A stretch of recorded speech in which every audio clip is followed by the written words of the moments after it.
Hello, everybody, and welcome to this week's episode of Psvg, which in fact is episode 94, recording on August 11th of the year 2017. It is I, your host, Kevin. With me this week at the Big Boys table is both Kyle and Nathan. How are we doing, gentlemen? That was a very dulcet, tempered intro from you, Kevin. It's been a long week. I mean, I can try. Hold on. Let me turn away from the microphone. Greetings, Koopalings! That was actually a pretty good Donnie. Okay, there we go. That works. Nathan, you okay? You're quiet. Oh, I'm here. You know, it's good to see your face right now. I'm looking right at you, Kevin. Looking right into your eyes on my 4K monitor. I'm sorry. It's about time for me to write a song about you, baby. How are you tonight? Oh, I'm just ducky, but we'll get to that in a little bit. Ducky. Ooh. Ducky. I'm looking at the Deadpool mug, actually. That's kind of drawing my eye behind you. Oh, yeah. It's if you look carefully, too, you see the sword sticking out in the back? Yeah. As Deadpool is known to have. Those are just pins. No, they pull out and they're little spoons so I can stir my coffee. There's two little spoons come out. It's pretty cool. Oh, that's awesome. The back of my thing is like a terrible pigsty of an office that I need to clean up. Well, I'm glad you pointed that out now so everyone can check it out. So if you're listening to the podcast, make sure to go on YouTube and look at Nathan's closet. I'll be cleaning out my closet at some point, and I will live stream it for your amusement. It's better than being trapped in the closet.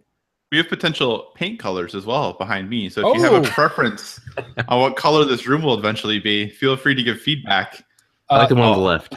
Yeah, me too. I'm saying, yeah, same thing. I think there's your decision. It's done. Nice and easy. Awesome. Good to know.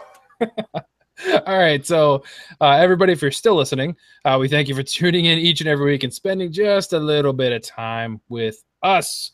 So let's get into maybe a little bit of what we've been up to, maybe what we've been watching, what we've been playing, life, subjects, whatever that might be. So let's go. Hold on a second. When you started this thing off, did you do the only podcast that something? Nope. You pointed it out. Oh man, that's what's wrong. We're off to a weird start. It's because I don't have that. Okay, let's go.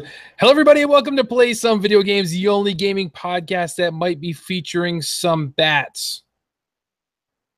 But I'll get to that later. So now that Nathan pointed out, see, I was trying to drop that subtly, and Nathan called it out within like 30 seconds of me not doing it. Hey, it's tradition, man. All right, fair. All right, so I will uphold that tradition. I will make sure I continue doing it then, and I don't drop it, even though nobody else does it when they host. Donnie. I don't like this change that you're doing, boy. And that is not true. I do it every time I host. That's true. Kyle does do it. Donnie, however, does not do it. So yes, all right. I appreciate that, Kyle. You do that. You're right. So Kyle, while you're going, why don't you jump in, man? What have you been up to? You know, anything going on? Yeah, so playing some games. I am playing, and this will be blasphemous to many, but I am playing what is my favorite game, I will say. Not the best, my favorite game on Switch, which is Graceful Explosion Machine. It just recently released on PS4, and I thought about buying it again because trophies are so awesome, but I didn't. But it did inspire me to go back and continue to play more Gem. And that game is great. I really, really enjoy it. The fact that I am not also playing Nex Machina at the same time has been helpful because the shooting mechanics are a little bit different, even though they both feel like traditional twin-stick shooters. Graceful Explosion Machine, how you shoot is a little different. So that has been helpful for my scores and my progression.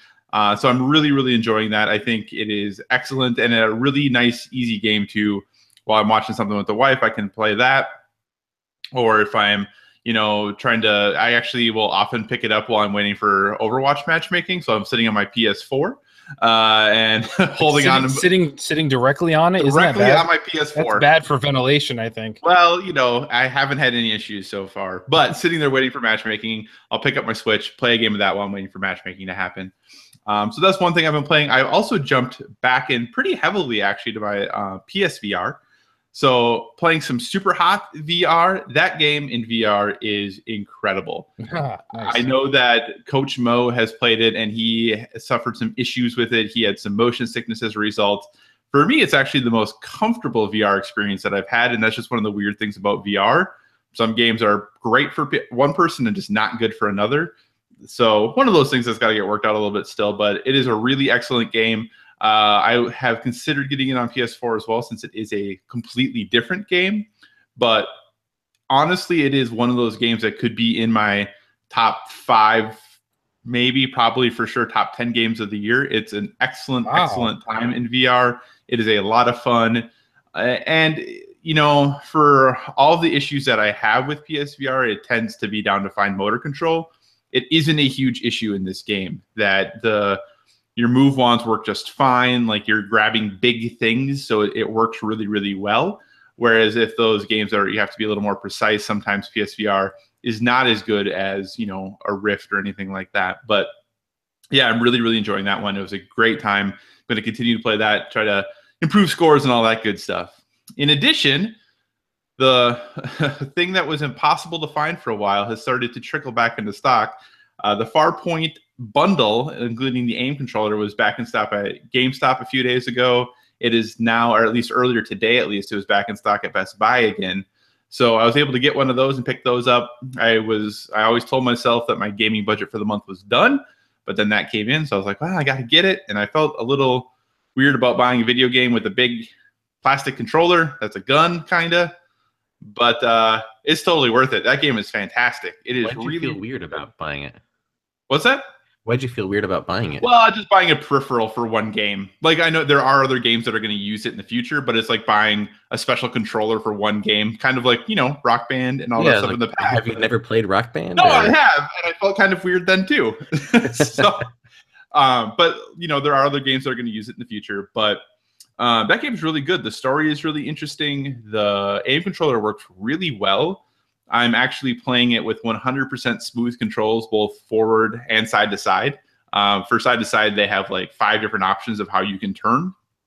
And I'm just going completely smooth. And I haven't had any nausea or motion sickness or anything. It feels really great. I'm not certain how they are able to do it. I think PSVR definitely, from a graphical standpoint, can leave a little bit to be desired. Farpoint by no means is going to hold up when you compare it to, an Uncharted 4 or Horizon Zero Dawn. But in itself, that's a really nice looking game for everything that it's doing. And the aim controller works really well. And the game is really kind of pretty intense. Like, I've contemplated trying to play Resident Evil in VR. And after playing this, I don't think I could. Like, even this game is really...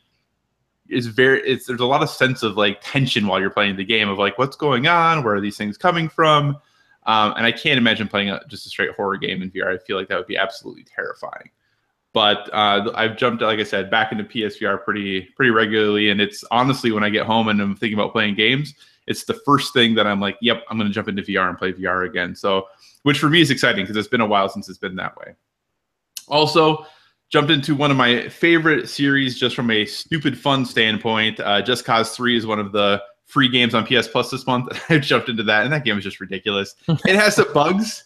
It is not perfect. There are some things that are not great about that game. The load times are still pretty bad. I guess they were way, way worse when the game first came out. The other day I was I was causing chaos, and there was a group of 4 Jeeps all driving into a fountain, and they were all just facing each other, and they were just like, all the guys were in the Jeeps trying to shoot me, and none of them would get out. And the Jeeps were just like driving into the fountain, and we're all stuck there. And they were just, all the guys were yelling. I was like, oh man, I don't think this is supposed to go this way. So I just, took a rocket launcher and blew them up. Yeah. But it's Just Cause. It's fun. It's just a dumb fun game. So yeah, if it's free on PS Plus, so I definitely recommend it. If it's one of those things that if you weren't going to buy it and you have Plus, you might as well download it, because you will at least have some laughs while you play it. Also playing a little bit of Pyre, the new game from Supergiant. I definitely have not gotten as far into it as Seth has, just because of everything else that I've been playing, but I've enjoyed it thus far. I really enjoy how it's the combination of, visual novel, sports game, and role-playing game all kind of wrapped into one. I know he's talked about it and he has a review on the site, so I'm not going to go too much more into it, but if you like what all Supergiant has done, or if you're interested in any of those 3 things, I think it's worth checking out. And of course, Overwatch, man, that game, I keep thinking I'm done with it, and then I don't play it for a day or two, and then I'm like, oh, I really want to play Overwatch. Now they have an event going on right now, which is Lucio Ball, which is their summer games event, which is basically like Rocket League. And I'm as bad at this as I was at Rocket League, so that's great. But they also released some really sweet new skins. And Soldier 76, he's like the old man of the group. He's often referred to as the dad. And the best part of it about this is he's wearing a grilling outfit because he's grilling for a summer, outing on the beach. And the best part of his outfit is he's wearing socks and sandals. So I think that is a nice throw out to dads everywhere. Some socks and sandals on the Soldier 76 skin. It's pretty great. And from the TV front, very, very briefly, I finally started Friday Night Lights. I've never watched this series before. It's pretty good. I'm really enjoying it. It's a lot of fun. And also, my goodness, Game of Thrones this season, I tell you, it is, wow, those episodes are packed and fun and lots of stuff happening. Like, you're getting everything in one episode that you'd get spread out over like half a season or an entire season in past seasons because they're trying to wrap everything up so quickly. Things are just moving along. So if you have HBO or don't have HBO, I would encourage you get a free month trial when you sign up for HBO now. So you get free 30 days. You can watch the entire back catalog. So if you waited until like the end of August, or even now, because the seasons will wrap up the last weekend of August, you can watch all 7 seasons for free. So throwing it out there as an option, man, the season is good. So that's all the stuff I have been up to, Kevin. Now, if you sit down and watch all 7 seasons, like in that bit of a trial, you would be a White Walker at the end. That is very possible. That is distinctly possible. 2 things. Number one, that's very racist, Nathan. Second thing, now I've heard sometimes people die on this show. Is that true? No, everyone lives the whole time. Oh, okay. All right. Good. It's roses and unicorns. Everybody's happy. There's unicorns? There are. I might watch it. All right. So we'll get to my days. My last couple days have been interesting. So I'm at work yesterday. And I have, an office job. I sit at a computer all day, and I get a phone call from my middle child, who just got her cell phone actually less than a month ago because she's going to be taking a bus to school. So we want to make sure she has some sort of way to reach us if ever need to. So I thought that was weird. So I actually got up from my desk and went to go answer it and see what was going on. And I was greeted by her, and I could hear my oldest daughter in the background and the baby there as well. Daddy, we're in the car. Okay, where are you guys going? No, there's a bat in the house and mommy freaked out and we're hiding in the car. We have the kittens too. I'm like, oh, okay. So if you go back, ironically enough, around this time last year in our podcast, there was an incident where I had a bat in my house. And it seems to be happening again this time of year. Now, last year we determined that there's not a colony, living in my attic or anything like that at all. It was a single rogue bat, if you will. So I'm towns and towns away, so I couldn't get there right away. So I told him to call my father, who helped me last time get rid of the bat. He has a lot more experience with this. So he came over and he looked, and he couldn't find the thing anywhere. So he was like, if it, wherever it came from, it must have just went out the same way because I can't find it anywhere in your basement. Okay, no problem. So my wife came back in, they were settled down for hours and hours. I came home from work. We went out, got dinner. We're all sitting around watching TV together, and the bat flies right by my face. So the girls jump up and they run upstairs immediately. Baby's in bed, luckily, at this point, so we didn't have to deal with her. 2 older daughters run right up the stairs in the basement. My wife screams, drops to her knees behind me, and is using me as like a human shield. And it's flying around the far end of my my finished basement, which is probably about a good 10 feet away from me, just flying around in circles. And then it finally flies into the laundry room. So at that point, I ushered my wife. I was like, "Go upstairs. Let's close the door. Let's block the bottom of the door so it can't go underneath the door, and it's definitely in the basement." So we did that. So then I went around the house and went inside through my basement from the outside, so that way the bat was trapped in the basement. Looked around. Could not find the darn thing. So no matter where we're looking, we can't find it. Some friends came over, looked. My neighbor actually came over and helped us look. Could not find the thing at all. So basically nobody slept last night at my house because they were just completely terrified of what was going to happen. My daughters, even though we had this thing clearly trapped in the basement, They still barricaded the bottom of their door just in case, somehow going to get through all these and get into their bedroom in the middle of the night. And then we spent the whole day in Boston today. I took the day out of work. We went up to the Children's Museum in Boston for the baby, let her run around. Keep referring to her as a baby. She's two and a half at this point, but she's still my baby. Went and spent the day in Boston, walked around the Children's Museum, hung out there for a while. And then we walked from there to Faneuil Hall and Quincy Market in Boston, which is kind of like the shopping district where it's all in like one area. There's Quincy Market is pretty famous for having multiple small little I don't want like food kiosks, but they're all different things from like Chinese to Japanese to Greek food to Italian deli, Philly cheesesteaks, mac and cheese place. So it's basically like the equivalent of like a food truck place, but they're all indoors instead. Hung out there for the day, spent the whole day there. It was cool, but a very long day, lots of walking. And I actually just got home a couple hours before we started podcasting. So I came into the basement right away. And actually this morning as well, still looking for the bat, and we still can't find it. So if you're watching the video at any point tonight, you might happen to see a bat come through, me drop to the floor, and having to just kind of disappear and deal with that if that happens. So just warn you guys now, that can happen at any point. As far as gaming though, 3 games actually I'm playing right now. Splatoon 2 is still playing that on the regular on the Switch right now. We wait for Mario versus Rabbids Kingdom Battle. Hey Pikmin on the 3DS, I'm still playing that. I'm about at the end. I'll probably be able to wrap it up tonight. I wanted to wrap it up last night, but then the whole bat thing happened, so I didn't get to that. So look for my audio review of Hey Pikmin to be coming sometime this week. And then last but certainly not least, playing a little bit of Injustice 2 with my daughter because Starfire released, and that's one of her favorite characters in the DC universe, so she was very excited to see Starfire hit, and surprisingly, she's not too bad of a character. I'm not great with her, but she is. She beat me 2 out of 3 matches actually using her, so she's doing pretty well with Starfire, which is fun. So that's it from me. So Nathan, what have you been up to?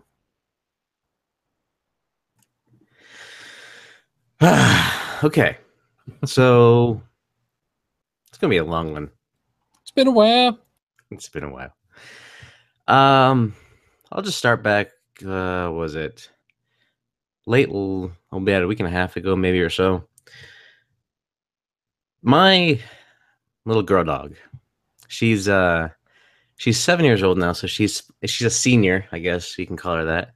She doesn't act like a senior at all. She still jumps around as a crazy little girl. She had cancer about a year and a half ago. And we treated it with chemotherapy, and the tumor went away. We thought all was good. She got the certificate. She was cancer-free. We were all happy. But then like a week and a half ago or so, we noticed the tumor growing again. So it came back. And my wife was going to make an appointment to take her to a medical hospital here. That was about an hour and a half away. It's where we took her before. Just so they can go examine her, because she got regular checkups, had scans and everything done in between, just to make sure everything was okay. And everything was fine until we saw the tumor return.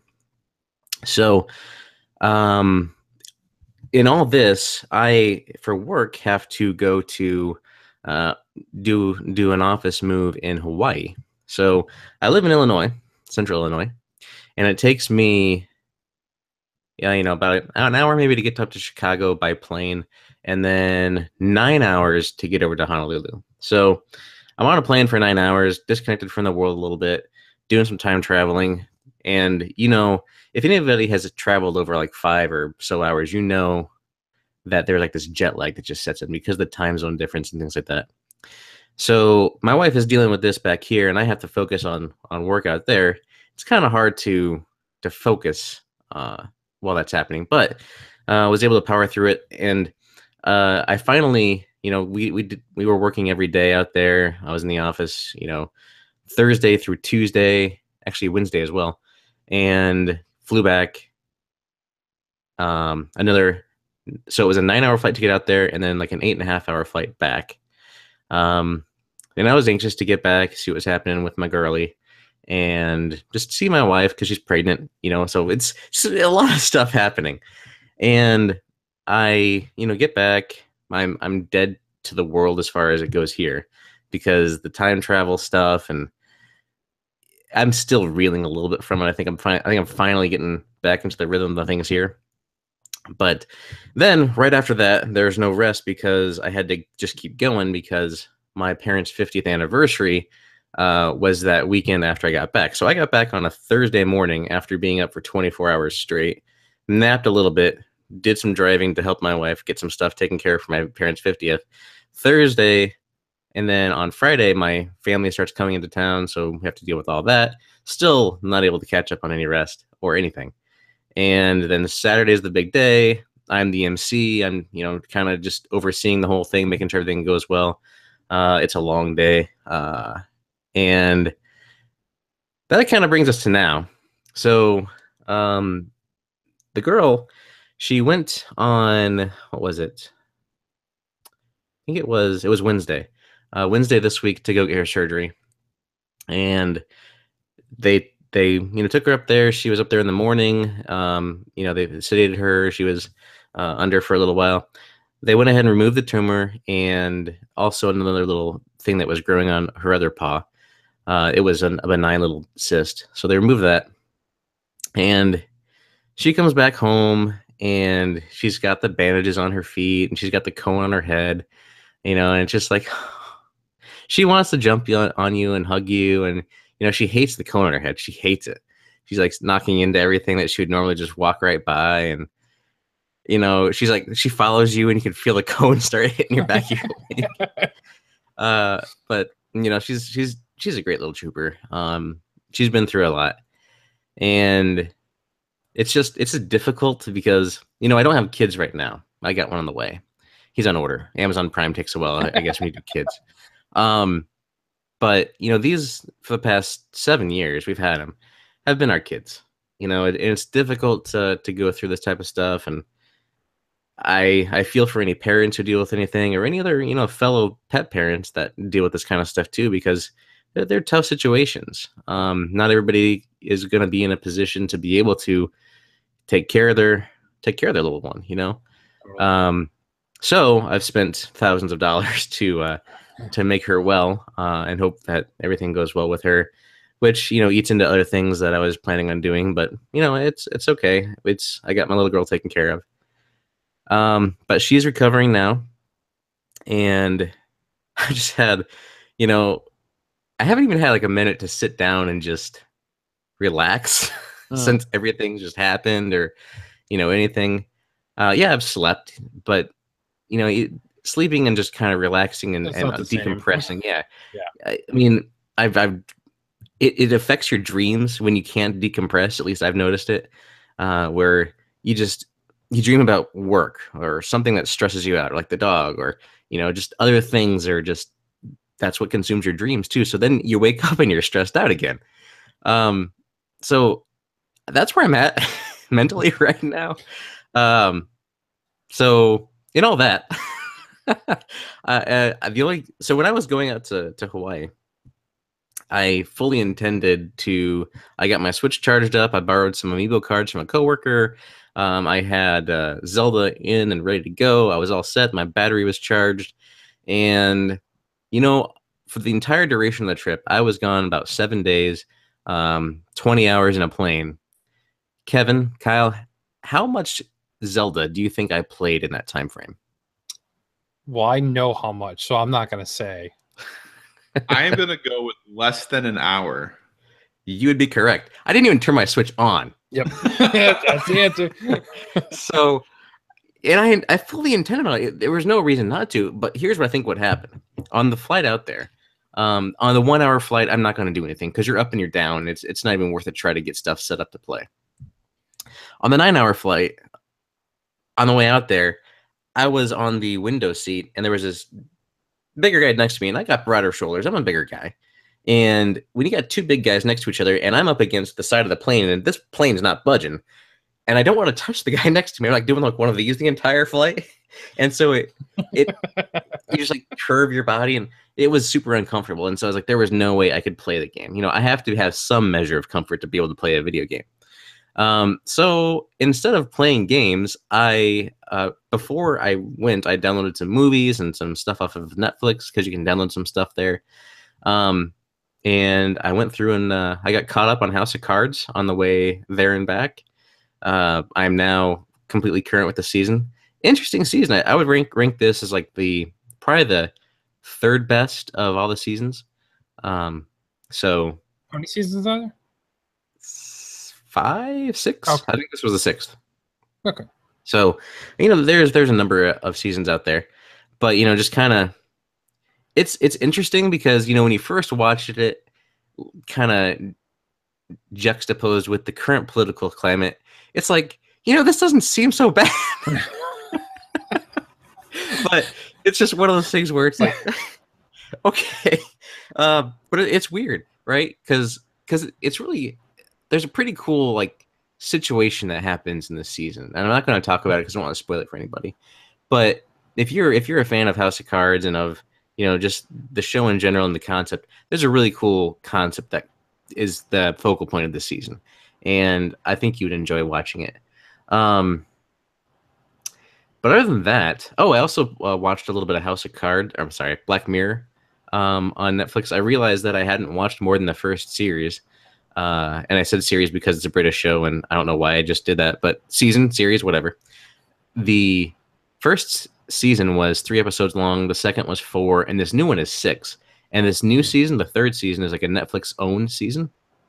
So it's kind of cool because they've kind of taken it and up the ante a little bit. You got like John Hamm is in one of the episodes, and there's other bigger actors that are kind of portraying in it, and it's really interesting. I don't know the concept behind the show because I just haven't taken the time to look at it, but it does a great job at taking you and having you look at that situation right in this black mirror, we'll call it. I guess that's the name of it. And through the course of the situation, asking yourself, maybe when you see the credits start rolling or something like that, how would you have responded to what happened in the show? It's really interesting. It's kind of Twilight Zoney and just kind of out there a little bit. It's futuristic and also high concept, and it's different. And for gamers, there was one that was actually pretty cool. If you like horror stuff and you like games, so this might be right up Donnie's alley. There was an episode called Playtester. There's a dude that was pretty much like Kojima, like Hideo Kojima, and he was making a game, and this guy came to test it, and it was an augmented reality type game that would scare you, that had like implants, and it was pretty cool. Interesting concept, really entertaining. But, there's that. And then the only game that I've been playing is Oh Sir, the Insult Simulator. And so I received a review code for that, and I'm probably going to do an audio review for this because I want to give it a shot. That's what all the cool kids are doing these days. Or just Donnie. Well, you said you're going to do one too, aren't you cool? Yeah, but I haven't done one yet. So. Oh well, we'll see. Yeah. Maybe it will be cool when we're all doing it, and everybody else will be like, "Oh yeah." Anyway, it's Psvg did it first. It's an interesting game. So and I'm not going to go too far in depth because I want to save something for an audio review. But what's weird about this game is it's $3 if you were just to buy it. And so I was playing it, and at first I was like, nah. And then I went back to it for some reason, and it grows on you. Like, it just kind of grows on you. It kind of reminds you of Mad Libs and things like that, where you can just kind of put words. Basically, you're constructing an insult. It's an insult simulator based on the words that appear on the board, and just seeing who can do the most, right? But it's interesting that I went from like I don't like this game, I'm just not going to play it anymore, to for some reason I fired it up again because it was in the back of my mind, and now I've played hours of this game, it feels like, and I've sold I sold 2 of my buddies on Xbox Live last night a copy of this game because they were like, "What are you playing?" And I was just describing it to them, and they were just like, "What?" So I don't know how many hours I've played on this game so far because it doesn't seem to track that. But I've gotten almost all the achievements. I'm only missing 2 achievements. I was about to say, Coach Mo wants to know, are there achievements? There are achievements. There's 1,000 games. Mo has this game. What's he asking it for? No, he didn't actually ask. I was assuming he would ask. Okay. I didn't know if he was on the chat, but it's such a weird game. And if you got $3, if you look at the value proposition of what $3 should bring you in playtime, that's like 30 minutes maybe, or even less. And you definitely get that, I think. Because I don't know why, but this game just kind of reached me, and it has a weird online. I'm not going to tell you anymore because I'll save it for the audio podcast because that's what you want. But it's interesting. So, oh sir, the insult simulator is $3. Spoiler: go ahead and pay $3 for it. It's pretty good for that. And just as an aside, I haven't played them in the past month or so, but I have installed Battlefield 1 and Titanfall 2 thanks to EA Access. So I will shortly be playing one of those games or both of those games again, because I did play both of them last year during my Extra Life marathon, my 24-hour charity marathon last year. And for some reason, they just didn't grab me for the multiplayer side, but the story was fun. I want to give the multiplayer another go. So I downloaded both of those. I want to see the new Horde mode that they added to Titanfall 2, which they had it also in Titanfall 1. But I wanted to see what it did here now in Titanfall 2, see how it was different. And Battlefield 1, I figured I'd give it another try because, everybody was having a ton of fun with that game. I did enjoy the story. I thought the vignettes were a really cool idea. I like how it went from, kind of scene to scene in a way. And it's just great to have as part of EA Access to get those type of games. It's about a year later, but they're in the vault now. So if you have EA Access, you'll get that. You'll get access to Madden 18 here in a few days, and Star Wars Battlefront before it comes out. You'll get access to that, and you get the discounts. So it's a good service. Again, I recommend EA Access if you are interested in it. It's $30 a year or $5 a month. You'd be crazy if you do $5 a month unless you're just doing 1 month. So anyway, I've talked way too much, but I might be weird tonight because, like I said, I haven't had that chance to decompress or relax. Maybe this is going to be my therapy with you guys and everybody listening right now to see what happens. Honestly, we've probably got a few people that turned off already because I've just been talking for too much. So I'm going to go back and not talk now. They might have turned off, but how many people did you turn on? Oh, yeah. Oh, yeah. By the way, I'm drinking Bai. It's only funny if you saw the pre-show, guys. Sorry. But it's actually interesting. It's a sparkling antioxidant infusion cola. Do you see that? Do you see what that says? Does that say cola? Kohala cola? Kohala cola. I can't read right now. But anyway, that's what I'm drinking. This has some caffeine in it, so hopefully this kind of perks me up. Anyway, that's all from the sports desk. Back to you, Kyle and Kevin. All right. Well, as Nathan said, you've heard from us entirely too much, so it's time to hear from you guys and see if we got any messages this evening. Oh, looky, we do have some messages. And in fact, our first one comes from Gabriella. She would like to know who... This actually worked out pretty well because all three of us have played this game or is still currently playing this game. Who is our favorite character from Injustice? And she already goes ahead and gives us the pass and says we can cheat and pick a few different of our favorite characters. So, Kyle, why don't you go first? I don't need to cheat because there's only one right answer. Well, for me, there's only one right answer. Supergirl. Fair enough. Nathan, how about you? I do like Supergirl. I usually have the Power Girl skin on because... I don't know. I just kind of like the color scheme there. And I don't know. There's a lot of good characters for me, honestly. Like I could go on random and I could land any character and I'd be okay. Except there's some that I don't like. I think that's a shorter list. The ones I don't like. I don't like Red Hood. I really don't. His B move is useless, and he's not a good character. I do like Sub-Zero of the DLC characters. I haven't played Starfire yet, so I can't judge that. But a lot of the characters are great. My only level 20 character is Batman, though. So I know other people on staff have like multiple level 20 characters. I can't do that.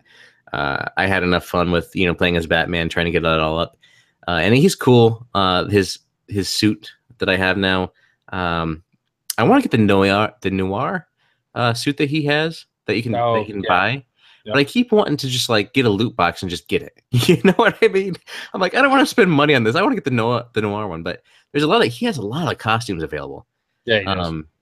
But he's good to play as. But overall, I guess to answer her question, my favorite probably would have to be Batman, just for the one I've played the most, the one I'm most comfortable with. Like if someone wants to challenge me to a duel, I'd probably stand a chance with Batman, where I probably wouldn't with most others, because he's kind of close to mid range, I would say. Yeah, I think so. But I do like Supergirl. I think she's a good character. You can't go wrong there. It's true. Actually, so side note too, I forgot. So Starfire came out, but then they also did a premium skin for Superman to be Bizarro. So I did purchase that with my tokens or whatever they call them in the power gems. I don't know, whatever they call it in the game. Are they going to do a premium skin to make Sub-Zero like Reptile or Scorpion? I don't know. They haven't said anything, but his different color schemes make him look like that, because there's like yellow, red, purple, like for all the ninjas from Mortal Kombat. But they haven't said it. They're doing like a premium skin where it actually changes the voice and stuff. But the Bizarro one's kind of cool because he talks all incorrectly, and it's fun. Is that one free to download if you own the Ultimate Edition? Or no, that one is not. No, the only free ones with the Ultimate Edition was the Power Girl, the other Green Lantern. John Stewart, sir. John Get Stewart. it right. I always Green Lantern. He's the best. I always forget it. And what was the other one we had? You got Darkseid. Well, Darkseid was a free character. There's another free premium skin we got. Reverse Flash. Reverse Flash? Yeah. Reverse Flash. Yep. So then I went ahead and used my credits and got Bizarro, which was kind of fun. But I used credits for Sub-Zero. Or not Sub-Zero. Mr. Freeze. Yes, I was thinking about using it for Mr. Freeze, and then there's Vixen is another one that's out there. And I feel like there's one other premium skin, but I can't remember. Anyway, I did Bizarro, but I don't like playing as Superman, so I don't know really why I did it. But Gabriella didn't tell us her favorite character, though. That's true. So I'm going to ask her, Gabriella, who's your favorite character from Injustice? And you can cheat and pick a few if you'd like as well. So courteous. But to actually answer the question then, so for me, unlike Nathan, I actually do really like Red Hood. Red Hood's terrible. I'm pretty efficient with it, man. I'm telling you. I challenge you. Batman versus Red Hood. You have it on Xbox, don't you? Yeah, the superior console. 2 out of 3 in this podcast would disagree. Anyway, I'm also pretty good and enjoy using Green Lantern. I like him as a character. And then surprisingly, this one really surprised me because I was not excited for this character. I've never been good at Mortal Kombat, but Sub-Zero I'm actually really good with, and I like him as a character in the game. I think he fits well. The only thing that annoys me, I think I said this on different podcasts, is I want to know his story, because his pre-fight interactions with everybody, it implies that he knows them already and something's happened before, and yet we don't know. Nathan's being weird, as promised.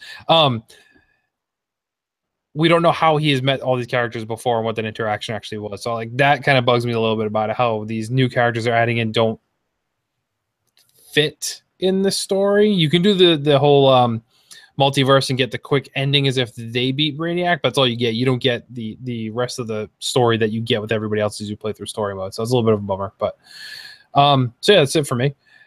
So our second question. So Gabrielle, you need to now let us follow up and let us know who your favorite characters are, and you can cheat and pick a few, as Nathan said. Our next question comes in from James. With all the changes and updates to Overwatch, is it too late to jump in as a first-time player? So I'm going to excuse myself from this question because I have not played Overwatch, so I'm really not an authority here. But I believe Kyle's played more than Nathan. So let's go with Nathan first.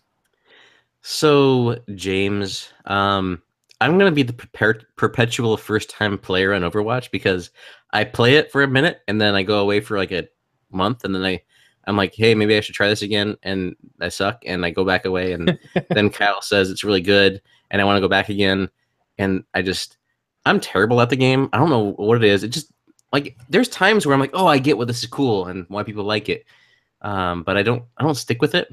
So to answer your question, I don't think it's too late. I think it's great for a first timer to get in there and check it out, because every time I get in there, you know, I don't feel like I'm terrible at the game, but that's mainly because I play a support character, and I feel like I'm a little bit easier to be a team player as a support character. But yeah, I think you can jump in. What do you think, Kyle? I think absolutely you can. I think that one thing I really enjoy about Overwatch in comparison to like Call of Duty, which I used to play a ton of multiplayer in, is eventually in Call of Duty there reaches a point where there is a best. Like there is a best loadout, there is a best whatever you should be running. So when you start, everyone's running that, and you probably haven't unlocked all that stuff yet. You don't know the maps well enough yet. It's really hard for you to adjust and join it and get in there. Even if you're shepherded by someone else, it can be challenging. The advantage to a game like Overwatch is that there is no quote unquote best, in the sense that, yeah, maybe there's a best meta or a best team makeup that people would say you should run. But no matter what skills you have or what other video games you have played, you probably can pull something from that to certain specific characters in Overwatch to be able to kind of take them or to kind of understand those characters and learn those characters. And the nice thing is too, is if you're not like really great with like Twitch shooters, you don't have to play DPS. Like you can play a support character or a tank or a role like that to help kind of learn and understand the game better. In fact, James, if you would like to play Overwatch and you are playing on PS4, feel free to hit me up. I would love to take you in, shepherd you into our little group. Shout out to Team Leak, woo woo. As we play pretty much every night, and we would be happy to have you join us. Kind of show you the ropes. We're not super great, but we have a lot of fun when we play. So like I said, if you're on PS4 and you get it, hit me up at Cyclocross, CYCOCROSS. And for anybody who is watching, Overwatch World Cup's going on this weekend. The USA played this morning, and they absolutely rolled. It was awesome. That's all. Very nice. And we're just going to assume James picks the superior console, and we'll play with you on PS4 there. I have it on Xbox and PC, so it's still not a PS4. Doesn't sound like one. I mean, there's a P. Awkward. Anyway, so it's like I'm drinking by. Man, I wish Kyle heard what happened after he walked away with that. By the way, I'm kind of glad I didn't. No, it was good. So our last question comes in from Jason, our buddy Jason, and he wants to know, why is Flux the Pose the greatest podcast you aren't listening to? Now, here's the issue with this question. I believe all three of us listened to it. So your question is invalid, Jason. Why aren't you listening to Flux to Pose? That's posed to Jason, not you guys actually listening, because we don't want you listening to Flux to Pose, at least not right now. You can go download and listen to it after. Because actually, speaking of which, Donnie was on the most recent episode of Flux to Pose, which was about 2 hours of talk around horror movies, disc golf, and beards. So check that one out. And if you like it, continue listening. Fluxtopose.com. I think that should just be their tagline from now on, and that's all they should talk about. Horror, disc golf, and beards. Yeah, I think that'd be a nice little setup for them. I think that's a niche audience that they can really corner. That's true. That's true. So that's all the questions we got for this week, everyone. So just remember, you can always send us your questions at podcast@playsomevideogames.com, or just send us a little tweet at PSVG. Or if you're super ambitious, you can join our Discord. The directions for that are on the website, and you can send us your question that way too. We'll be more than happy to answer it either in real time, or we'll save it for the pod. But that's it for the mailbag, everybody. So let's jump into the news of the week. Kyle, why don't you hit us up with some news first, good sir? I would be more than happy to. So, as many people have maybe heard, Monolith and the publisher Warner Brothers have announced that Middle-earth: Shadow of War is going to have some microtransactions. So, here's kind of a breakdown of what you can purchase from the market with real money or in-game currency that you earn as the game progresses. You can buy loot chests, which contain what you'd expect them to, mostly gear, but also some XP boosts and things like that. So that's loot chests. You can also buy war chests, and war chests are going to contain orc followers that you can use, varying rarities to help you kind of build up your army and all that good stuff. You can also buy just straight XP boosts, or you can buy bundles of all of those things. So this has caused a bit of a fervor, and I kind of wanted to get some feedback from all of you all on this. How do you feel about the idea of microtransactions. Now, there is a multiplayer aspect to this we can talk about in a little bit, but looking at it purely from a single player perspective, what are your thoughts on microtransactions like this in single player games? I have some pretty mixed feelings on it. I don't know if either of you have strong feelings about it.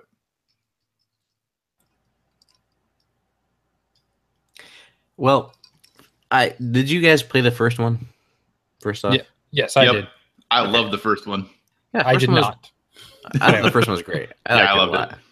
I get all the achievements in it, and it was a great example of an interesting game that just kind of came out of nowhere, right? Kind of like a sleeper. Yeah. It depends how this is implemented, because you look at different game houses. Like Ubisoft has done this before with Assassin's Creed to some extent, right? They've had the thing where you can unlock stuff to show everything on the map, and like different other little things that just affect your single player game.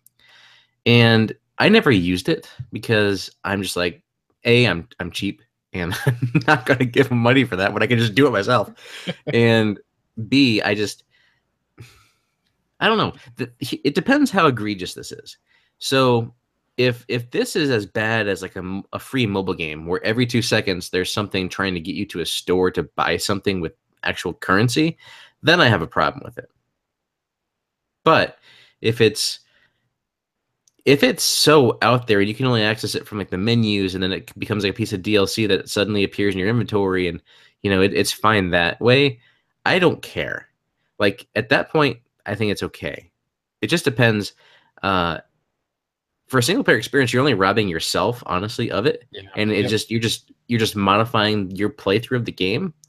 So it's kind of like pay for cheat codes back in the day. You had the cheat codes. You go to like cheatcc.com, you put them in, you can get the instant money or stuff like that. It's the same concept, but now you're just paying $1.99 for it or whatever it is, right? So I don't know. I think if I'm fighting an orc, then all of a sudden it's like, I need $5 or else I will die.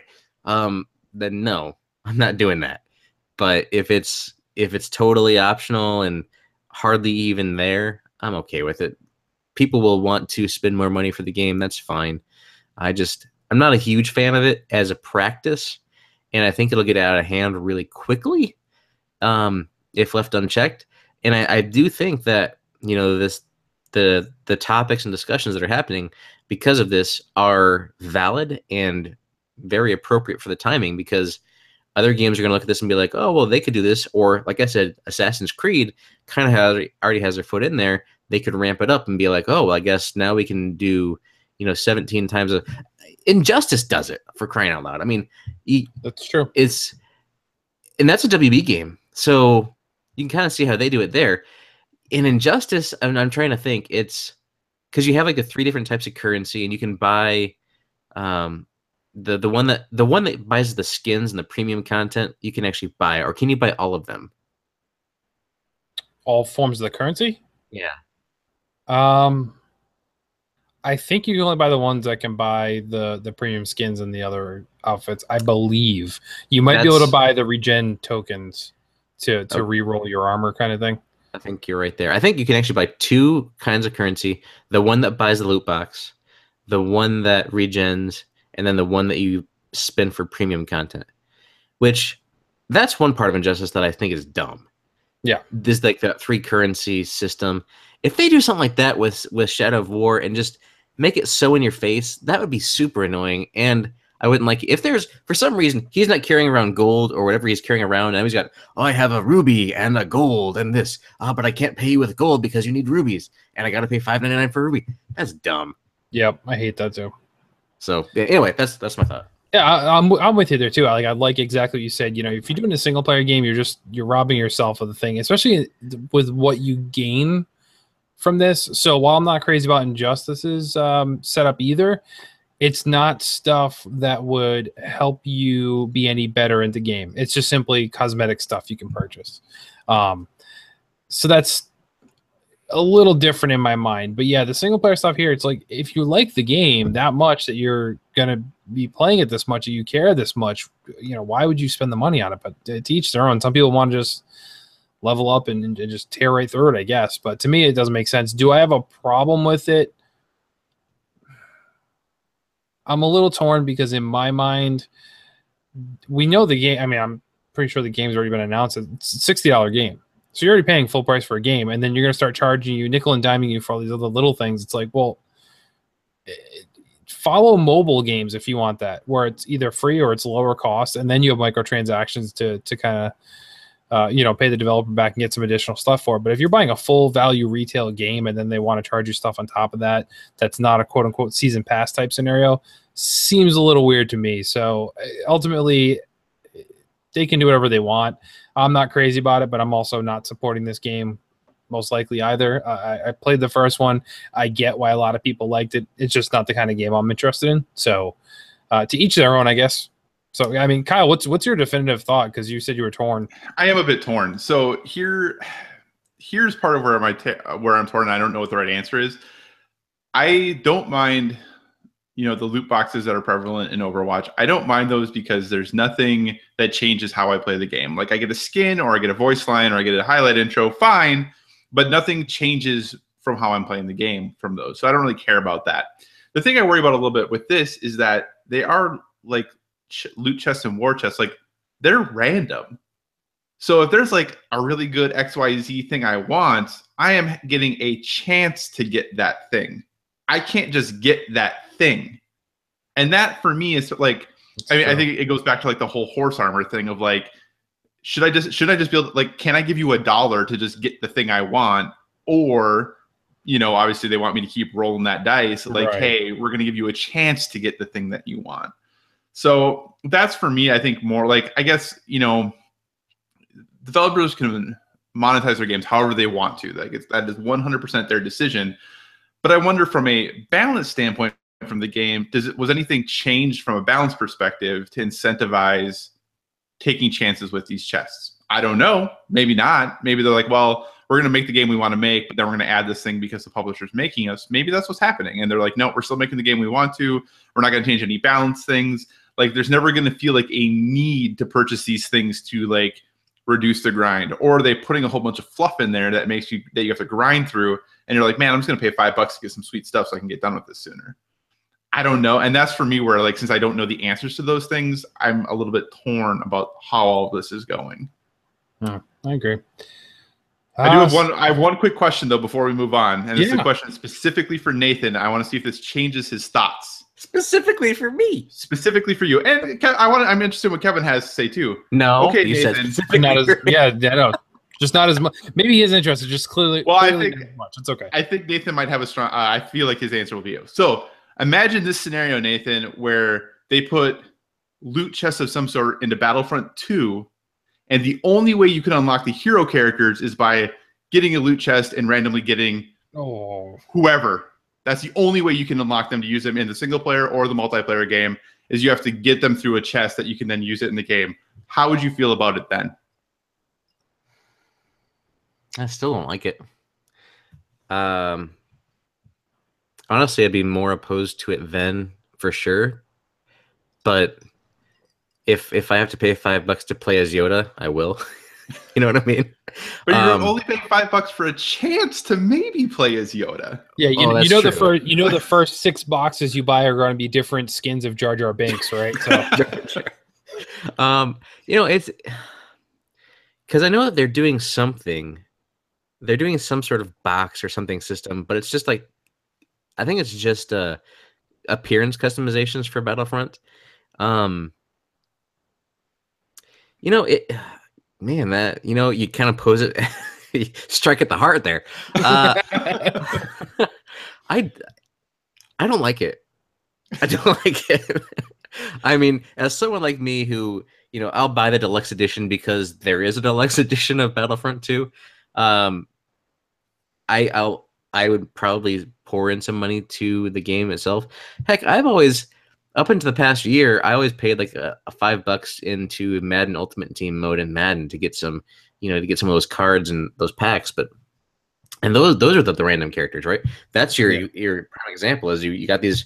You want, let's say you want Jay Cutler, and you buy all these cards to try to get him. And you don't get him. You just, how much you're gonna spend in Madden or FIFA to try to get that specific character. If it's Coach Mo, it's all of his money. Is the correct until he gets like a team of Jay Cutlers. He's gonna like have one at quarterback, one at halfback, one wide receiver. Why is Jay Cutler playing defense? Because he's the greatest. But yeah, I would not like that if it was in Battlefront 2. I would think that there would be more of an outrage about that as well, especially if it's in multiplayer and in the single player, because that if this single player is tarnished by that kind of stuff in any way, the people shall riot. Yeah, EA, DICE, Lucas Film, whoever does this, will never hear the end of it, because at first, they didn't have a single player, and now they put a single player in, and it's locked behind paywall, like you can't get the full experience. Yeah, it would be detrimental if they did that. And that's a higher profile thing to do it on. So they are going to have something, but if they did something like that with the hero characters behind a paywall, I would not like it. Even because right now they've said that like season pass isn't a thing. It's going to be free content. Right. They're going to support the game. They have to get ongoing revenue from somewhere to support the game. So just depends on how egregious again it is. Yeah, because that's just what the orc characters feel like to me, like this whole war chest thing. Like, hey, I might get a super sweet orc that I can then go totally destroy your base with, but you haven't bought enough loot chests, so now you don't have, or a war chest, you don't have a super sweet orc, so now you're just out of luck. So I feel like that maybe people are a little more wishy-washy on this, or I think people are upset, but I think if this was in a higher, in a game like Battlefront 2, I think people would be far more outraged by it than they are, and I think just because it's in Shadow of War. Not that it's getting a pass. Like people, I think, are definitely upset, but I don't think it's as rocking the boat as it could be because of the title that it's in. I could totally see them, because they are now doing prequel era technology, to have trade route negotiations, and you have to pay the blockade tariffs to be able to access the content as you go through and discuss with the Gungans about the different. Misa no like loot chests. Misa having a boot chest. Oh man. That's more than enough Jar Jar for an episode, I think. Oh, come on. We could do a whole episode with Jar Jar. No. Yes, I don't like a Jar Jar. Episodes 1, 2, no, it was episode 2 that Jar Jar showed up in, whatever. That was more than enough episodes with Jar Jar Binks in it as far as Star Wars is concerned. So he was in all 3 of the prequels. Was he? Mm-hmm. See, I've blocked him out for the most part. I don't remember Moon 1. Did you know that he has a canon? There was a comic or one of the books where it kind of tells what happened to him. He was disgraced, and he survived Order 66 and all that jazz. And he was like a sideshow act somewhere in a backwater planet. Good. That's where he belongs. That's all I have to say on that subject. Well, actually, since we're talking about Star Wars. Yes, let's talk about Star Wars. Did you see the little, I don't remember the names of it now. Entertainment Weekly published a bunch of pictures from The Last Jedi? Yeah. The thing next to Chewbacca, whatever that thing is. Porgy? Is it Porgy? Something like that. It sounds about right. How freaking cute are those things? I know, right? Oh. So, like last time, the Hog Squaddle, they were calling it on a lot of the circles. And I don't remember what the actual name of it was, but the thing that was drinking the water that Finn eventually drank out of, he was kind of the thing that they marketed, and they had him before the movies, and people were like, what is that thing? This is that thing, right? This is Ewoks again. This is Ewoks again. Oh, my God. And think about it. It is Ewoks again, because it's a cute little puppet, right? Uh-huh. And people are going crazy for it, just like they did back when Return of the Jedi came out. And people are going to look back in 20 years and be like, oh, look at those little stupid things. Although I doubt these things are going to take down the First Order. If that happens, that'd be a different conversation. Yeah, but I do like how they've already stated that they're like, oh, by the way, it's totally not friends with Chewbacca at all. He has disdain for these creatures, so I can't wait to see the interactions with those. I want Chewbacca to pump one of them or throw one of them. Yes. All right, it's back on track. I was like, I'm following Ryan Johnson's advice, and I am avoiding everything for it. By the way, since this is a gaming podcast, tying Star Wars into game and kind of pull this whole conversation together, did you see the Lego Star Wars Episode 8 posters that they released? Yes. So they mimic the actual posters that were released for, like, you know, Princess Leia, or not, sorry, General Leia, and all the different characters, and it just looks fantastic. Like, I just look at it, I'm like, I really like these posters.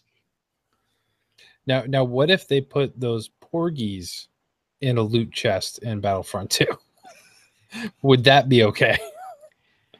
You know, what would be fun is if there was a mode. And have you ever gone skeet shooting? No, but I know what it is. Yeah, Clay shooting. Yeah. Where they pull like a clay, you take a shotgun, you shoot at it. You have a porky out there. You're like the Empire, your target practice. But they would always miss him. Obviously, yeah. If you're playing a stormtrooper, you wouldn't matter. They'd be fine. They'd be But fine. Luke would be flying around his T-16 bullseyeing him as he flew by. They're not much bigger than the size of Womp Rat. Sorry. Oh boy. All right. I might be regretting this, but Nathan, what do you got for news? So have you heard about the Star Wars Lego? All right. So, you know, kind of a cool thing. And, you know, they used to be called like the Xbox beta program, or I forget what the actual name was, but they changed it recently to the Xbox Insider program. And about a year ago, at least, they closed down the ability to join the program. And what this does is it allows you to preview the new UI user interface of the Xbox console, other little updates, you know, have access to like Atmos for the surround sound kind of thing for the headsets, and also different features before they go to the general public.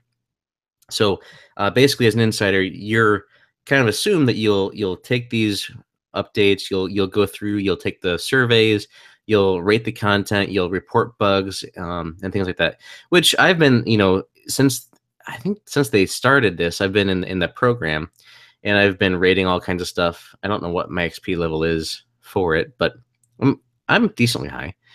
So you're basically, you know, as it said originally, beta testing, or just making sure that this is a good product when it releases. But they closed it down a while ago. But, you know, fans have been kind of wanting to get in on it. They've had more influx of people, I guess, you know, getting interested in what they're doing and wanting to see, like, have a first look at content. And they've opened up the ability to do it again.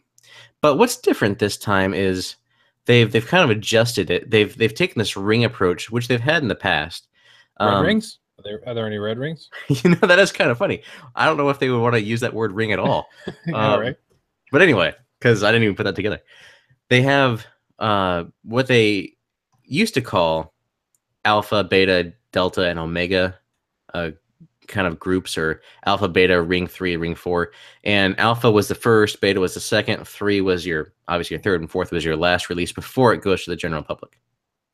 So now it's going to be alpha, beta, delta, omega, and it's going to vary in the number of updates that you get. So if you're an alpha, you're the guy that provides feedback constantly. You always let them know. You report issues when you find them, and you tell them what's going on. You are a user tester, pretty much. So you expect your console to have updates every other day. Or that's kind of what I get. I get a console update quite frequently. For me, it doesn't matter. It happens pretty seamlessly in the background, so it's fine. There's a beta one. Oh wait, did I tell you how many times per month that would go? That'll be 15 to 20 updates per month in the preview alpha, which gets the most updates. Which they have a table on this news report from Xbox as well. In case you're wondering, and in case this is a concern, that could be between 60 and 80 gigabytes of data usage in a month. So they want you to count the cost before you actually say, oh, I want to do this, right? So that is the deep dive guys and gals that give them that feedback. I know Mo does, and I do. We're pretty heavy kind of rating that and trying to give it feedback, because we want to help create what we want to see. So if it goes to beta, you can get between 8 and 15 updates per month. That translates to about 32 to 60 gigs. Then delta, about 3 updates a week, maybe. And then that's 12 gigs or so per week. It just varies on that. And omega, which is going to be this new ring that's going to be open to everybody that opts in, they'll be in preview omega. And per month, they'll get 1 to 8 updates. and that translates into 4 to 32 gigabytes.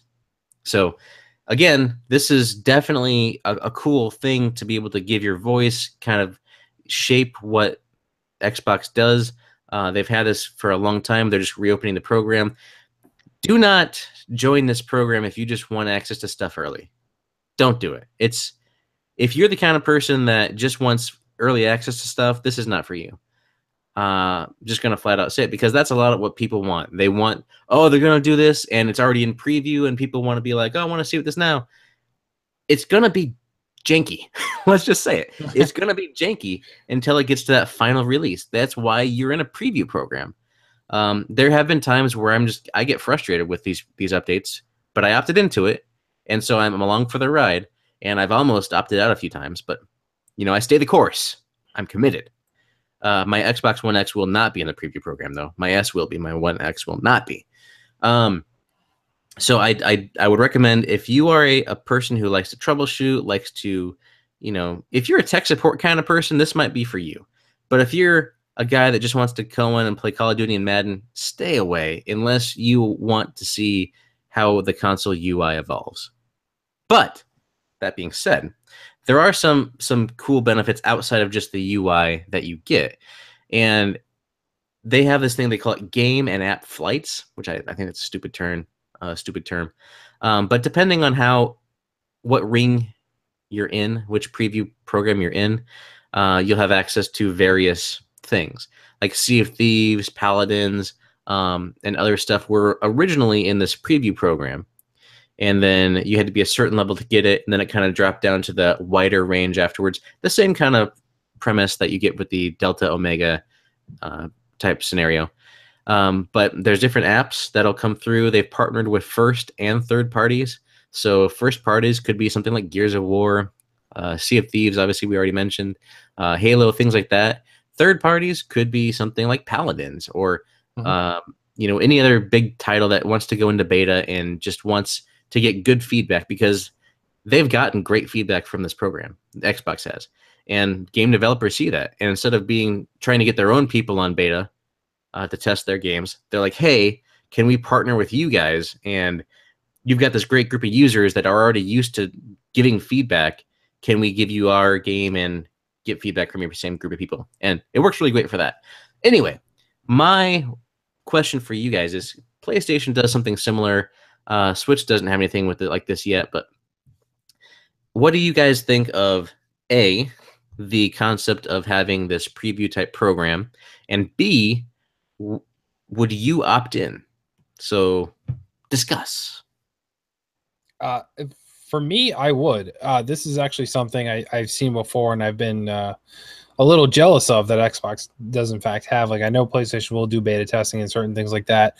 I've never been able to get into one, even for like the system updates and such. So for me, I haven't had that experience, but this is something I'd definitely be interested in, because I look at it this way. So yes, it may not be the final version of something you're able to play, but you're still getting that ability to play something. And something I've learned, especially by doing this podcast on the website, is sometimes trying things that I normally wouldn't have tried have gotten some great experiences out of it. So something like it being in an alpha stage, something like that really wouldn't bother me. I don't think, for the most part. If it was something I was into, it'd be kind of cool to see it come from where it was till its final release version and be part of that process. So for me, it's something I'd definitely be interested in, and I am a little envious, I will say. This is actually a tough one for me, because I was someone who back in the day, like I did a lot of like playtesting of board games that were still in development, and I'm one of those people who in the back in the day would like attempt to get into every beta that I could. I don't know if I'm the right person for that stuff anymore. I really have plenty to play that's finished, and I think there are probably people far more committed to diving in and wanting to be part of that and part of the thing that they create that could do a better job than I could. If Overwatch, like the Overwatch has the PTR on PC, like if that was on console, I would absolutely play on that, because I'm really passionate about that game and I enjoy it. If it was specifically for PlayStation for like UI stuff, that I would probably do. But if it was just for random game A, B, C, D, I would struggle with that. I think where this is really going to take off and where people are really going to try to jump in for Xbox is when PUBG hits this. I think people are going to be like, oh, this is going to be great. Like, I want to jump in and play some Battlegrounds, and this is going to be awesome. But yeah, for me, I don't think for most scenarios I am the gamer that they're looking for, just because I have plenty to play as is. I don't want to spend a ton of time playing games unless it's a game I'm specifically passionate about or really excited about, and I would just want to focus my efforts there. Sounds good to me. So anyway, I thought that was a cool little thing to mention as a bit of a news item. Totally.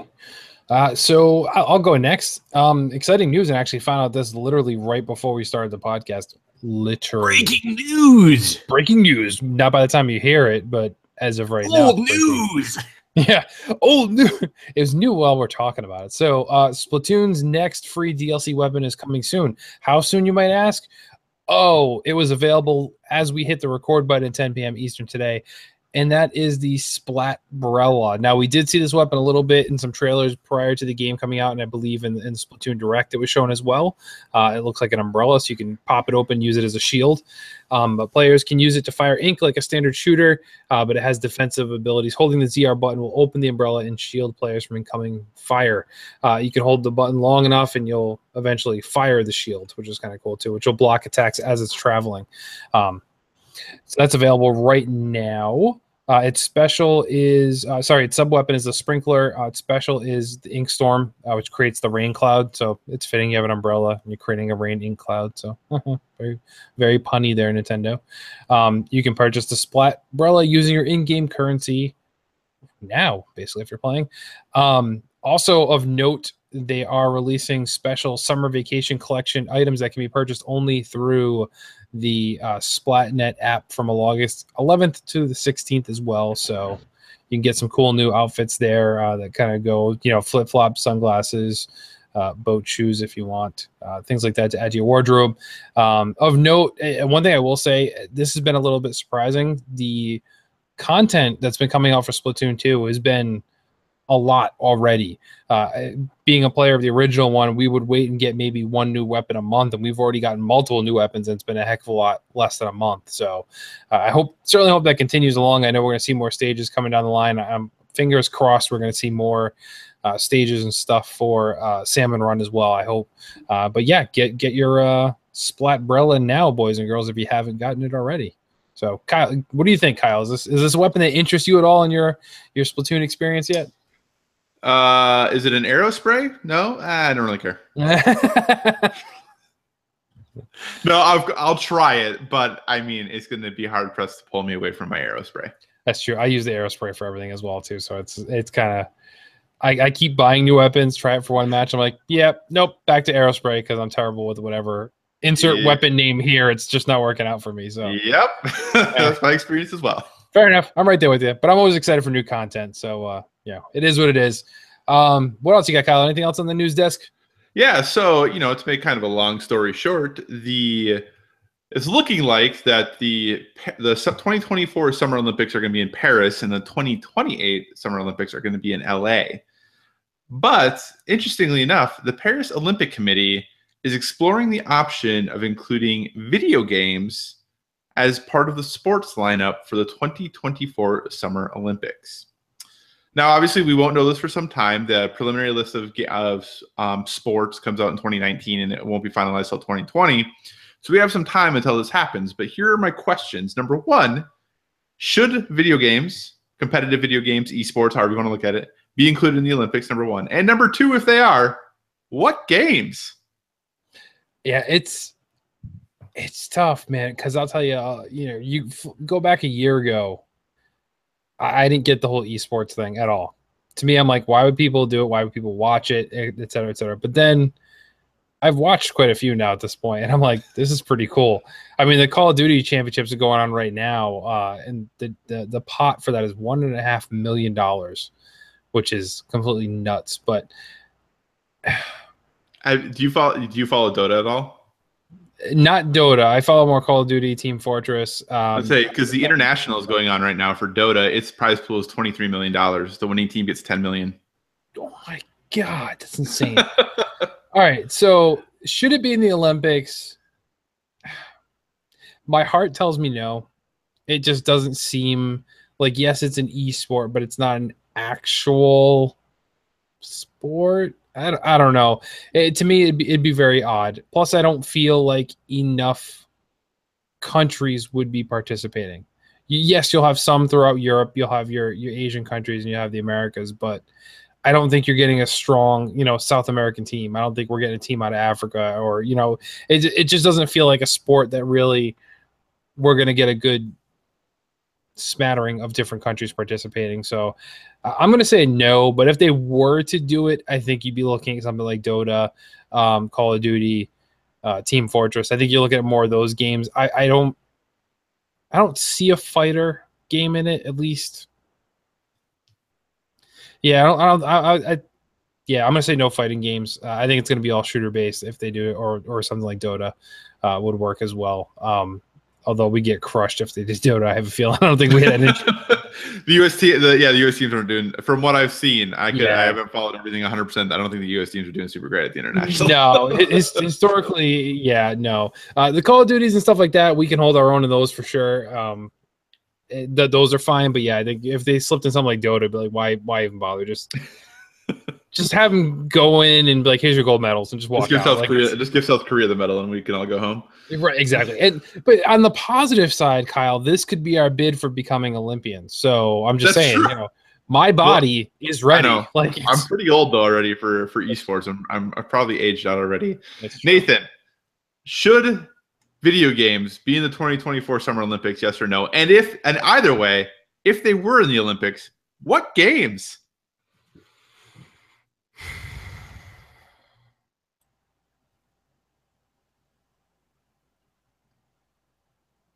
This is a really good pregnant pause, by the way.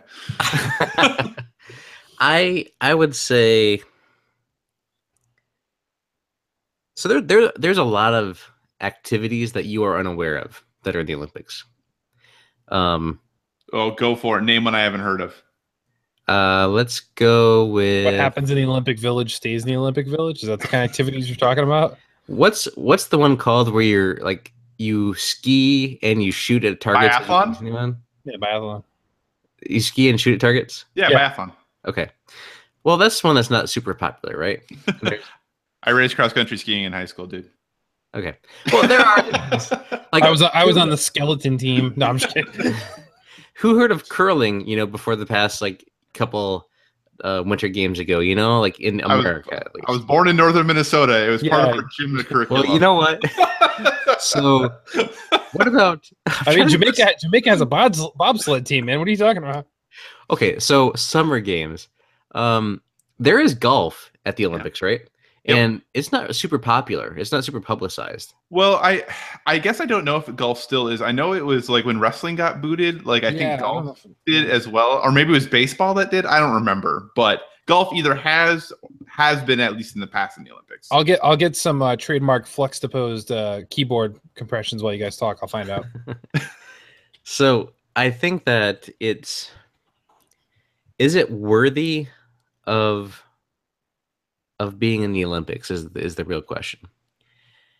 I would say that before video games become an Olympic sport, chess should be an Olympic sport. What do you think about that? I think chess before video games, to be honest. I would probably pick Go before chess, but I could buy into an argument for chess before video games for sure. So here's my thought behind that. Chess is an ancient game. It requires mental fortitude and it requires a lot of what athletes have, as far as the mental acuity goes, and it's a gentleman's game, much like other sports are considered gentlemen's games. And I think that there's an argument to be made that chess could be an Olympic sport. I feel like that would happen before video games are introduced as an Olympic sport. So I don't think it's their time. You know what I mean? I think that video games have been around in their current form since like, the 80s, 70s. And a game like chess or something else, there's probably older games out there or games that are just as good to consider, should be an Olympic sport before that. So is it worthy? I would say not at this time, but I think that there is a case to be made for it in the future for sure. But I think that there are other games that would supersede it. You know what I mean? Or if we're going to add video games, we better add chess. You know what I mean? Right. I think video games would, well, it's tough. I feel like more people would go to watch the video games than they would to watch chess. I know lots of people can appreciate chess and watch those types of events, but I feel like, you're trying to get butts in seats, especially in the US or like Japan.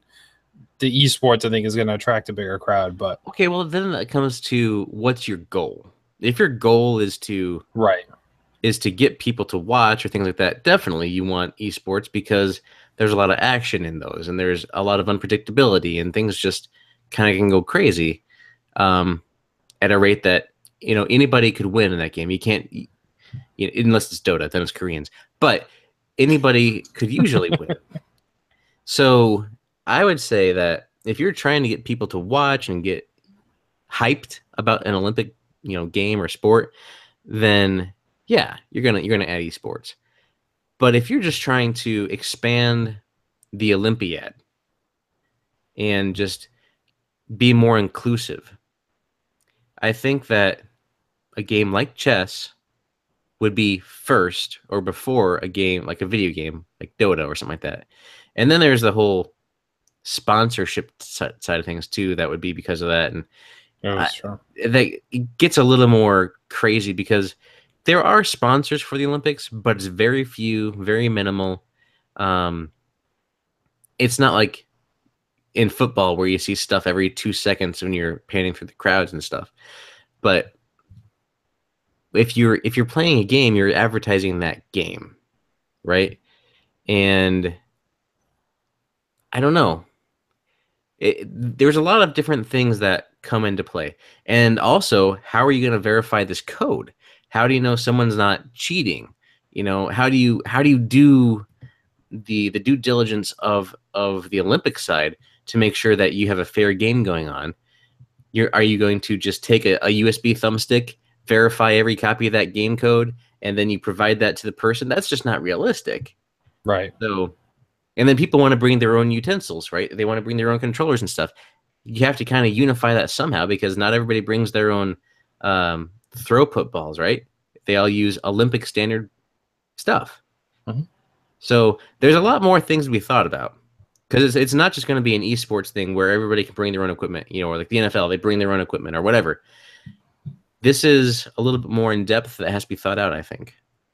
Makes sense. So I searched up golf. So you said you remember golf being a Olympic sport and then it possibly went away? I thought it was an Olympic sport at one point, but I'm not 100% sure.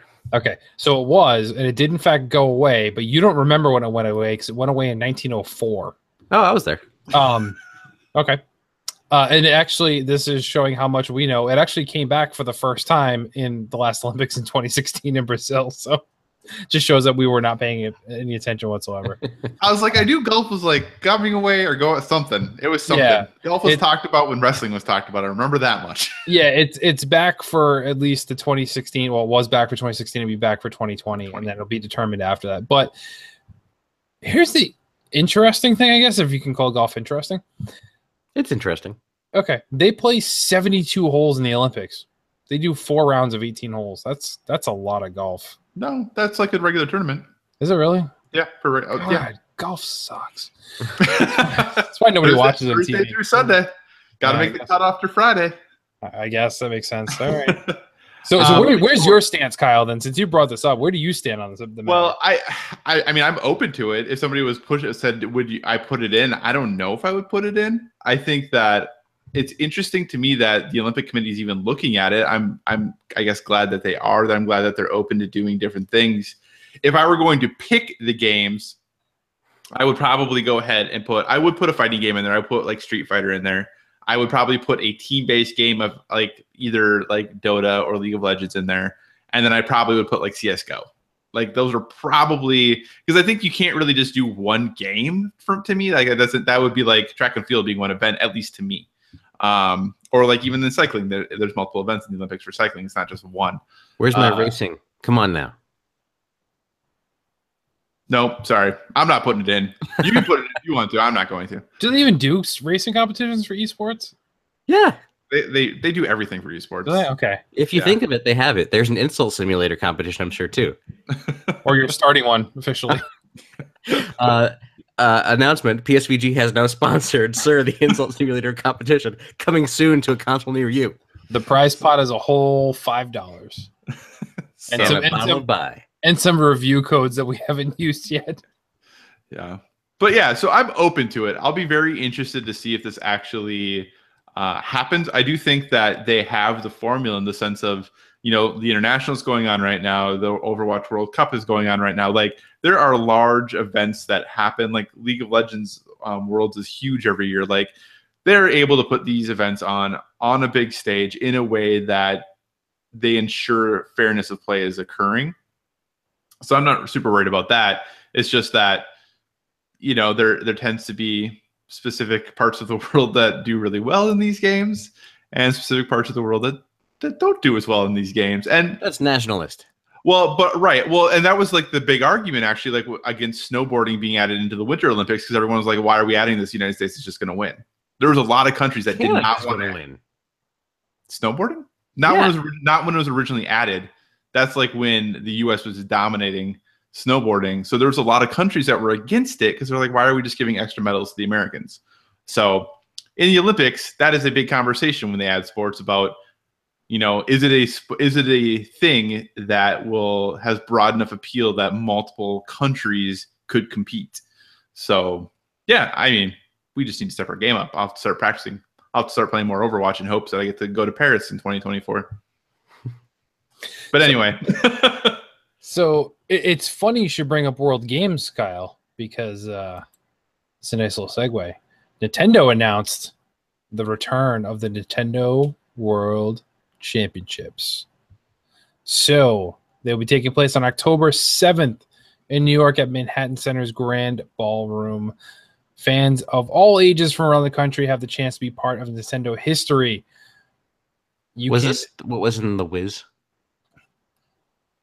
Yep, not The Wiz, but it was The Wizard. The Wiz was an entirely different movie with Michael Jackson as a scarecrow. Yeah, that's right. The Wiz that's the Wizard of Oz, but done differently. The Wizard. Sorry, I'm bad. The Wizard. I love my power glove. California.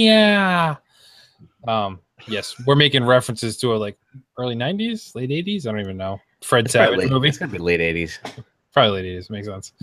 Fred Savage. But starting on August 19th, select Best Buy stores around the country will host qualifying events on 8 different locations. Players will be divided into 2 groups based on their age, which is pretty appropriate. Both groups will be playing Mario Kart 7 for the Nintendo 3DS. What? Yep, that's what they're starting as a qualifier. So the first age group, 12 and younger, will play as Mario on the Luigi's Mansion course using a standard cart, standard wheels, and super glider. Why don't you just bust out the Nintendo 64 and qualify on that while you're at it? They could throw that in later on one of the other ones. The second age group, 13 and older, will play as Bowser on the Game Boy Advance's stage, Bowser Castle 1, using standard cart, standard wheels, and super glider. The player with the best time trial entry in each age group at the end of the 2-day event at each location will qualify for the World Championships in New York.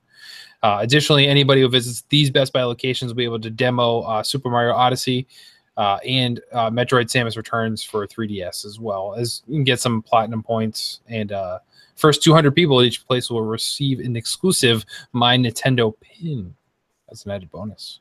Wouldn't it be fun is if the so like in The Wizard, how it ended at the World Championship, he saw like Super Mario 3 for the first time. Yep. It's like, they can't do this. They haven't seen this before. And in this game, it's like Super Mario Odyssey.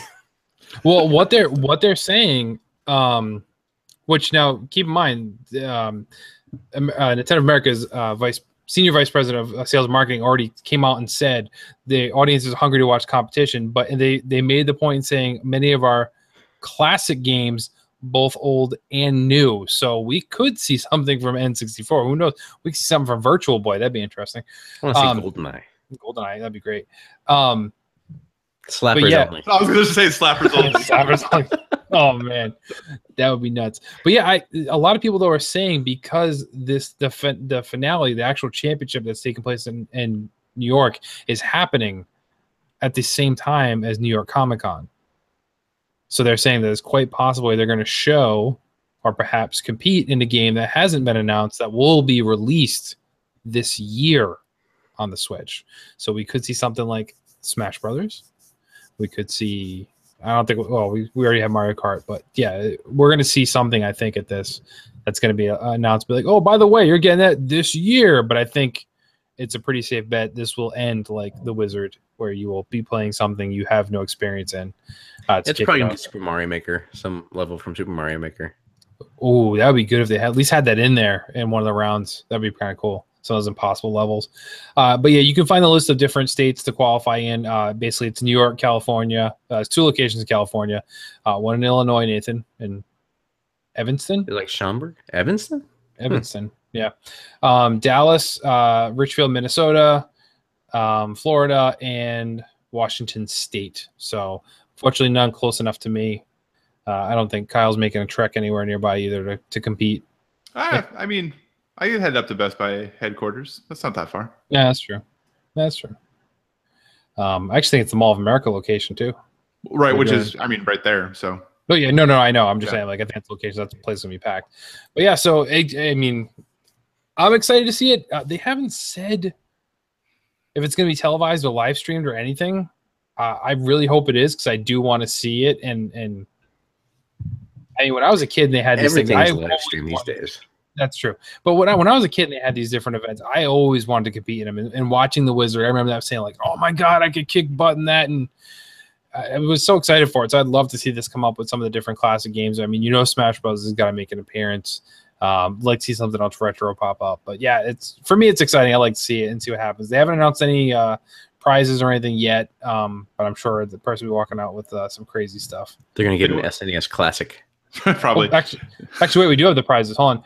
The one prize per age group per event. So if you win the qualifier, you get travel to New York City for 2, a hotel for 4 nights, and a $400 gift card to compete in the championship. The first place winner in the championship will receive a trophy. Second and third place will receive medals. That's all it says. I can't imagine you just get a trophy. I hope they get yeah. So probably what they will do is not live stream it, Kevin. They'll release a direct recap afterwards. Because it's Nintendo. Nintendo Direct. But ching. But that's all I got to say on it. I mean, it's cool. Want to see it, but yeah, it's no $23 million Dota prize pot, but So I guess that leaves Nathan, sir. You have the final news story of this evening. Final news story. Should I go Rogue? No. Rogue One? Rogue One? Oh, Rogue One. No, let's not talk about Rogue One. So, what's kind of cool is, hey, let me ask you a question, Kyle. How hard do you think it is? And do you think it's, a huge startup cost to make a game for the Xbox One? I don't think it is at all. I think it's probably pretty cheap. All you need is a console, sir. Because I don't know if you're aware, but you can turn any retail console, Xbox One, into a dev kit and create games. And part of this this thing was to enable hobbyists, people who want to just give it a shot or things like that, a low bar of entry to be able to make a game and get it out on Xbox, so people can play it and give them feedback. They had something similar with the Xbox 360. I know some of my friends created some games back there, and I know of one guy at least that's creating a game in the creators program that is a Twitter buddy of mine, and it's cool because this creators program, if I had any sense of skill or programming, it'd be cool for me just to try to make a game. It would be terrible. I'll just say that right off the bat. It's going to be a terrible game, but it's neat that you have the ability to do that, and it's open to anybody that has an Xbox. So they have this creators program, and if you sign up to be a creator, you can create these games. You don't have access to achievements, or there was something else tied to kind of achievements. The achievements, gamer score, or internet multiplayer, because that's kind of hard for.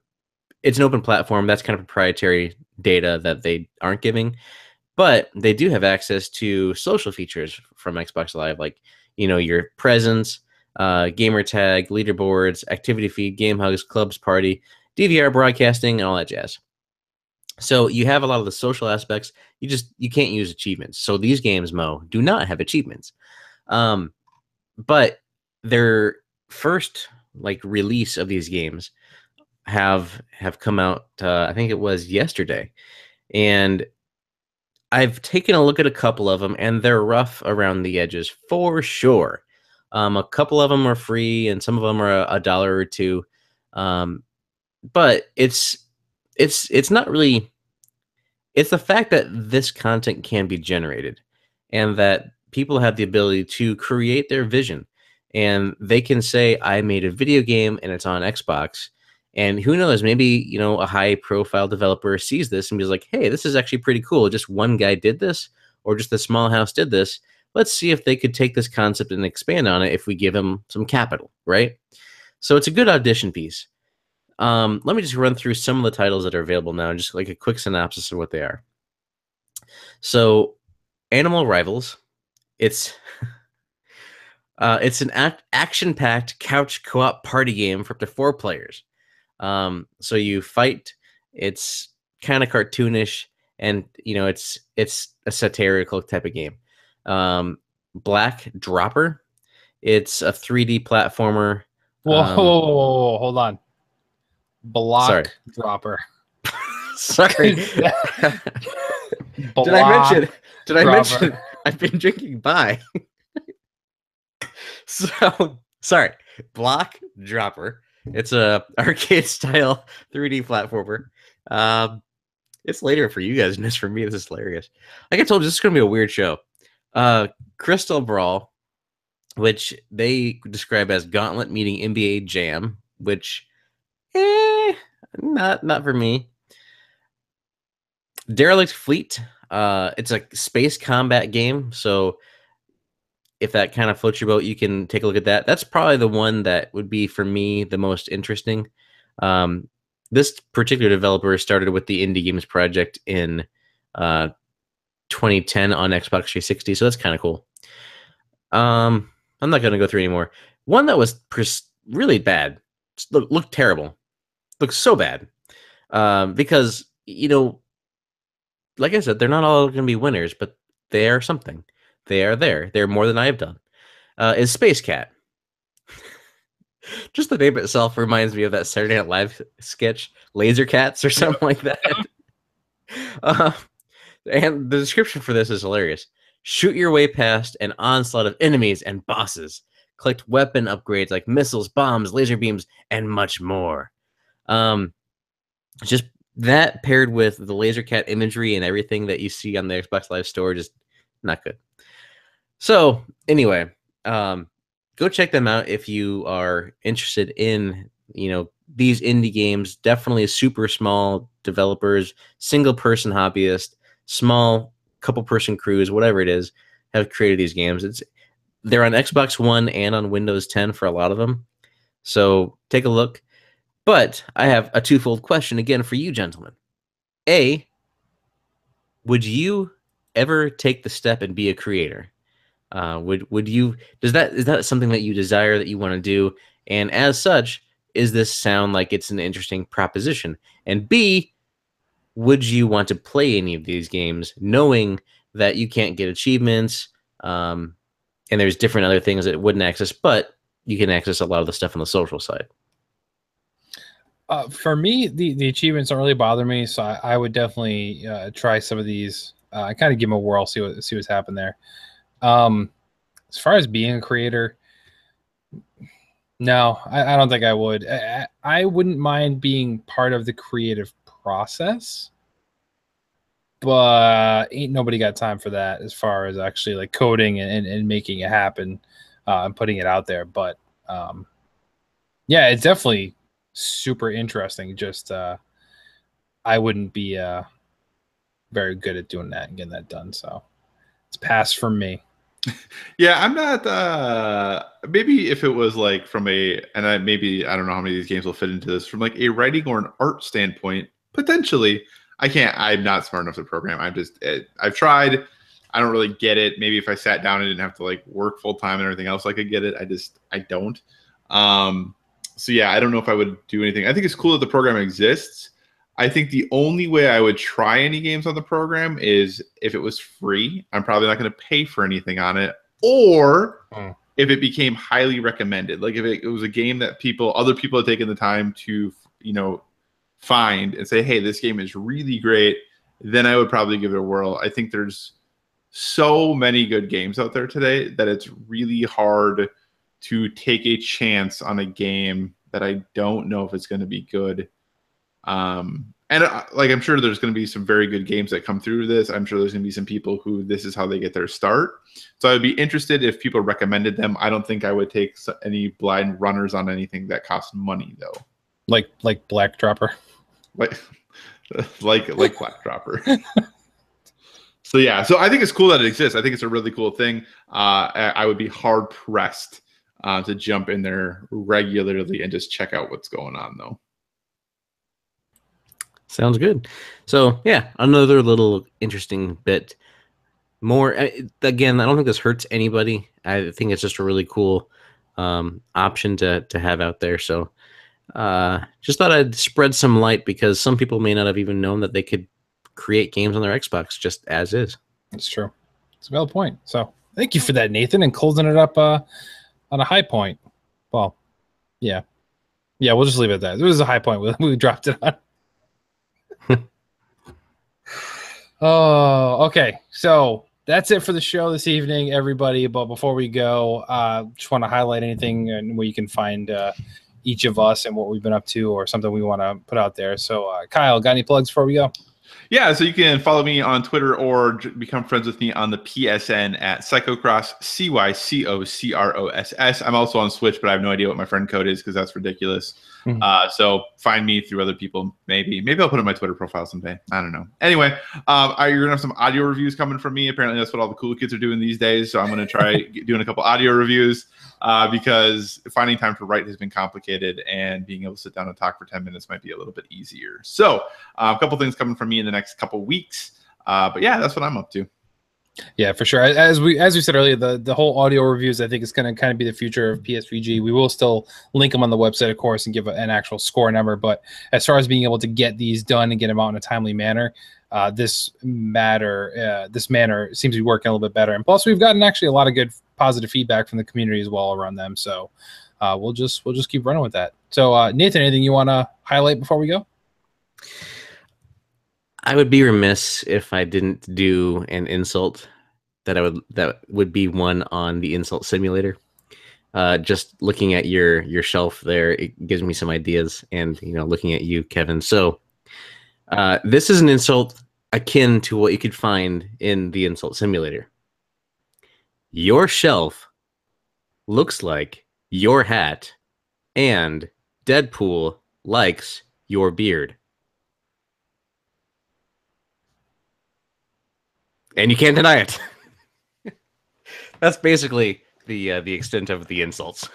Okay. Because it's like a pronoun or a proper noun. Verbs, words. I can't talk right now, but create a sentence and that's how it goes. So if it's like Mad Libs, if it fits, it fits. If it doesn't, whatever, it's still gonna work. So anyway. All right.